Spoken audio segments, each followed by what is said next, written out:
ನೋಡಿದು ಮನೆ ಎಷ್ಟು ಚಂದದೆ, ಮನೆಯೊಳಗೆ ಮನೆಯೊಡೆಯ ನೀನು, ಮನೆಯ ಒಡೆಯ ನೀನು.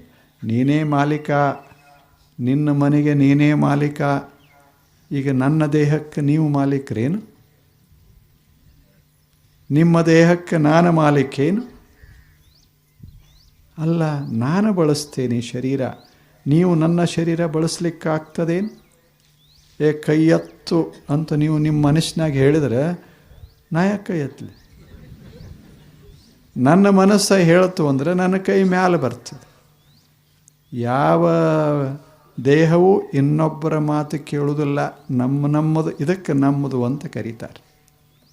ಅದು ನಮ್ಮದೇ. ಇದರಾಗ ರೆಂಟ್ ಕೊಡೋಕ್ಕೆ ಬರೋದಿಲ್ಲ.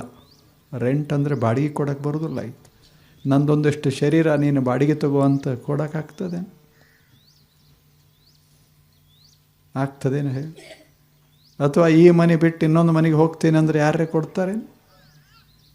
ಈ ಶರೀರ ನನಗೆ ಸಾಕಾಗ್ಯದಪ್ಪ, ಇದನ್ನು ಬಿಟ್ಟು ನಿಮ್ಮ ಮನೆ ಖಾಲಿ ಮಾಡು, ಅಲ್ಲಿ ಹೋಗಿ ನಾ ಇರ್ತೀನಿ ಅಂದರೆ ಹುಚ್ಚ ಅಂತ.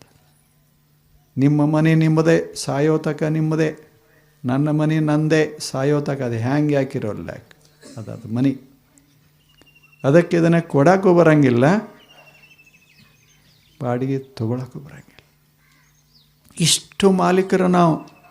ಮನೆಯೊಳಗೆ ಮನೆ ಒಡೆಯ, ಹಿಂಗೆ ಇರ್ತಾನೆ ಒಡೆಯ.